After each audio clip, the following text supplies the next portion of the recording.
had a question the other day from Peter, and he was asking me how I run my camper van when I've got real bad weather and rain all the time. Although I've got just under a 1 kilowatt of solar on the roof, on occasions I have to run a generator to actually charge the system up.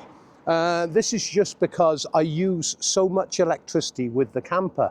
I've actually got Starlink on board, I have electrical cooking, I have an air fat fryer, slow cooker, and I also have a coffee machine as well. So I do use about 3-4 kilowatt of electricity each day.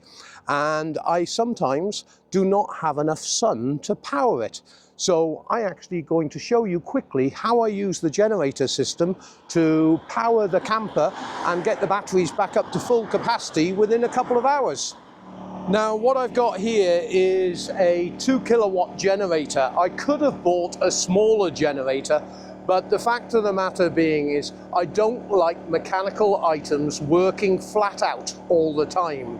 This generator is charging the batteries at maximum capacity, and what it's actually doing is running at about half power. But if I decide that I want a cup of coffee while I'm charging, the generator has the capability of increasing the power with the Victron system to give us more electricity and still keep the flow of power going into the lithium-ion batteries inside the camper van. Let me show you, I'll take you inside. Okay, I'm here in the camper at the moment and I'm just showing you I've got my computer on and I've got other electrical items on, and the generator you can hear sending power to the Victron system. Now if we come up on the display here, I'll quickly explain this for you.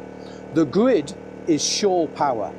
Now shore power is basically hooking up to the mains electricity, but because I've got the generator plugged in, it is supplying the power. Now the generator, as I said, is just over a 2 kilowatt generator, so that generator is running at roughly 50% RPM. I could have got a smaller generator, but it would have been working harder.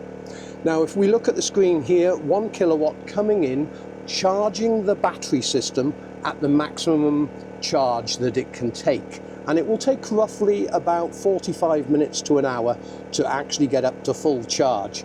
My PV, which is the solar, I have got 70 watts of power. But the reason I buy a bigger generator, and this is the main reason, if I turn the coffee machine on, you will hear, one second,